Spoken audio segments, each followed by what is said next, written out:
Pour l'exercice 2, on considère une enceinte cylindrique et diathermane de volume initial V. Le volume peut être modifié en déplaçant sans frottement un piston.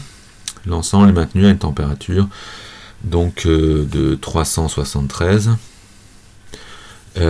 Et donc on nous informe que dans le cas de l'eau, la masse molaire est notée M de l'eau, la pression de vapeur saturante est de 1 bar à justement 373 Kelvin, c'est-à-dire 100 degrés, ce dont on a parlé juste avant.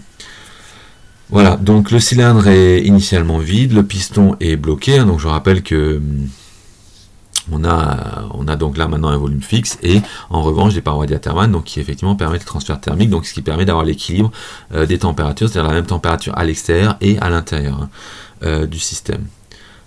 Et donc on bloque le volume et on cherche la masse maximale d'eau que l'on peut introduire dans ce cylindre pour que l'eau soit entièrement, enfin tant que l'eau reste entièrement sous forme vapeur, et donc il faut l'exprimer en fonction des grandeurs du problème. Alors ce qu'on va faire, c'est qu'on va tout de suite se mettre dans le diagramme PV pour voir un petit peu où on se situe. Donc je fais le diagramme PV, le classique, avec la courbe de saturation tout de suite, et je mets l'isotherme à 373 Kelvin, donc je note ça T.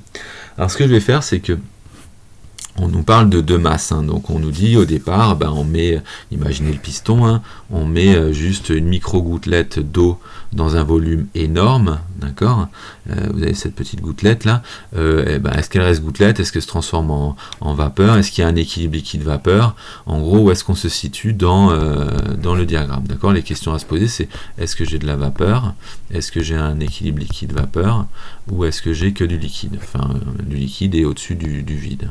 D'accord. Voilà, c'est toutes les questions qu'il faut se poser. Alors, normalement, on y répond assez facilement avec le diagramme PV et un peu de bon sens. Alors, le truc, c'est que ce que je vais faire, c'est que plutôt que de faire le diagramme en PV, je vais diviser par la masse totale du système. D'accord. Ça fait juste une nouveauté ici du diagramme, donc il ne change pas, enfin pour moi. Et donc, on note ça petit v. Alors, imaginez au départ, on a une masse très petite, donc finalement un volume massique énorme. D'accord, ce qui veut dire que dans le diagramme, finalement, on se situe quelque part ici. D'accord. Autrement dit, on est sûr d'être dans la partie là, c'est-à-dire dans la partie vapeur. D'accord, je rappelle, ici on a l'équilibre liquide-vapeur, et ici on n'a que du liquide. Donc au départ, forcément, si on mettait une molécule d'eau dans un volume donné, elle sera sous forme vapeur. D'accord, elle va pas pouvoir se condenser à une autre, former un liquide, une phase condensée, non.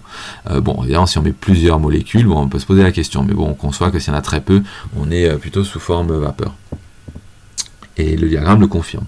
Et donc la question c'est, on va augmenter progressivement la masse, d'accord. Donc si la masse augmente, d'accord, si on augmente la masse, forcément c'est que le volume massique, lui, va diminuer. Donc on se déplace bien dans ce sens-là sur le diagramme. Et donc on est au départ, donc on est quelque part là au départ, on est sous forme vapeur, enfin surtout qu'on est donc sur l'isotherme, pardon, on est sur l'isotherme à 100 degrés là, je vais la mettre ici, donc l'isotherme on est là, et donc on se déplace sur l'isotherme à 100 degrés comme ça, progressivement on se déplace, donc en augmentant la masse, on diminue le volume massique, et donc arrivé à un moment donné, on voit arriver ici la première goutte d'eau liquide, puisqu'on a mis tellement d'eau qu'à un moment donné, les molécules de gaz, elles ne peuvent plus tenir, et donc elles vont se condenser.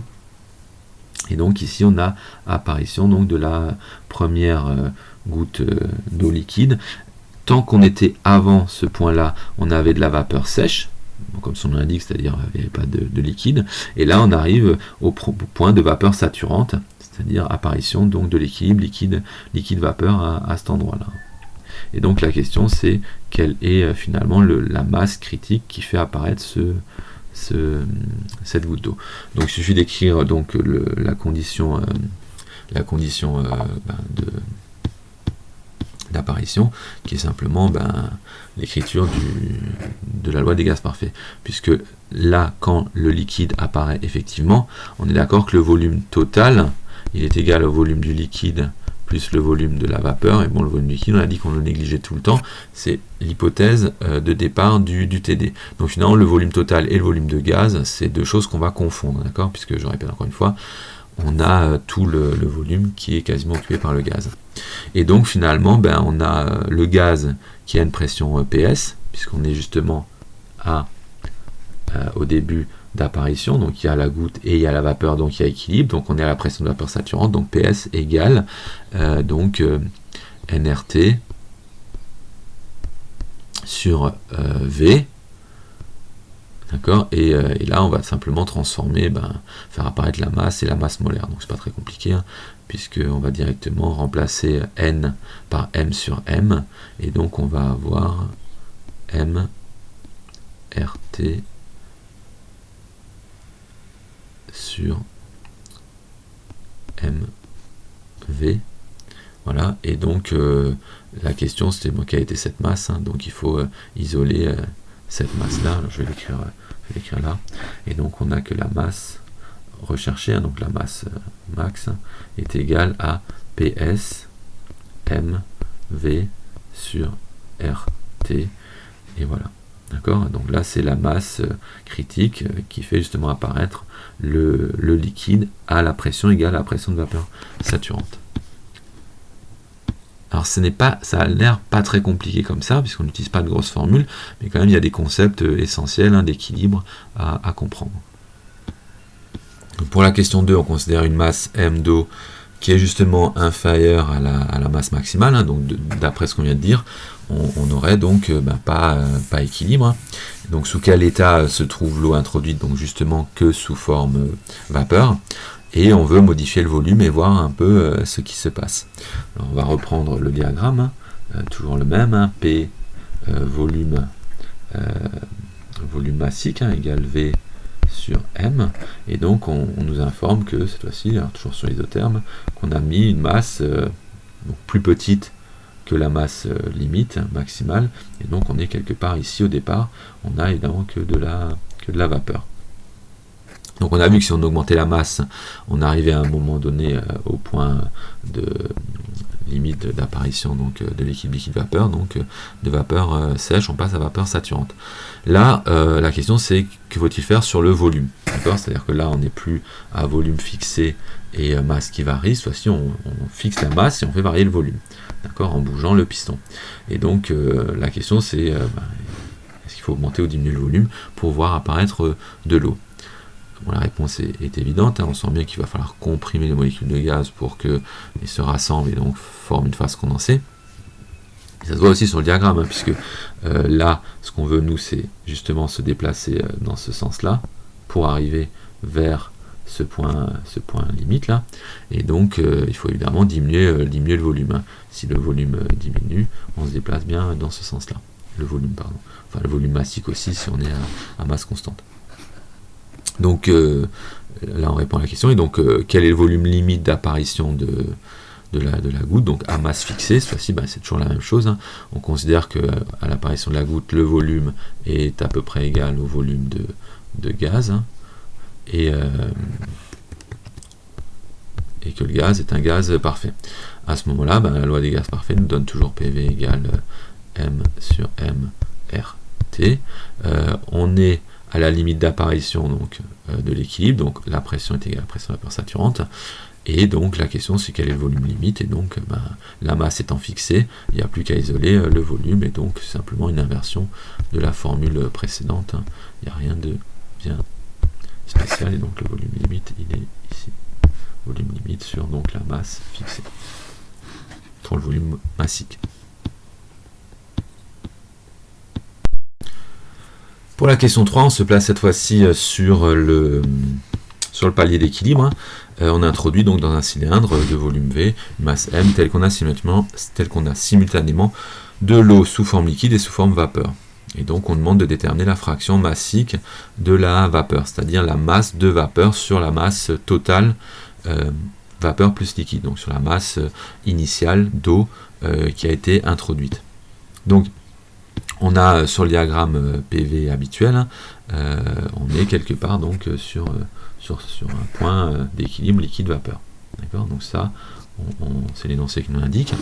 Et donc on a le piston qui est à cette fois-ci avec donc un équilibre liquide-vapeur. Alors évidemment, si on devait le faire à l'échelle, même ce dessin-là serait très loin d'être juste, parce que, comme je l'ai dit avant, hein, le volume massique des gaz est 1000 fois plus grand en ordre de grandeur que celui des liquides. Donc même sur mon dessin, là, je suis loin d'être à l'échelle. Hein.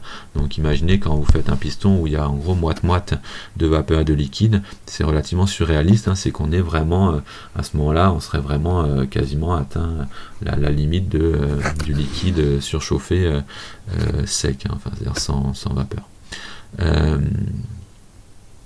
Donc, j'ai une bêtise, pas sec, hein, enfin surchauffé on dit. Donc là, on a cet équilibre liquide-vapeur, hein, au point considéré, et la question c'est donc quelle est la fraction XVAP de vapeur, donc la masse de vapeur sur la masse totale.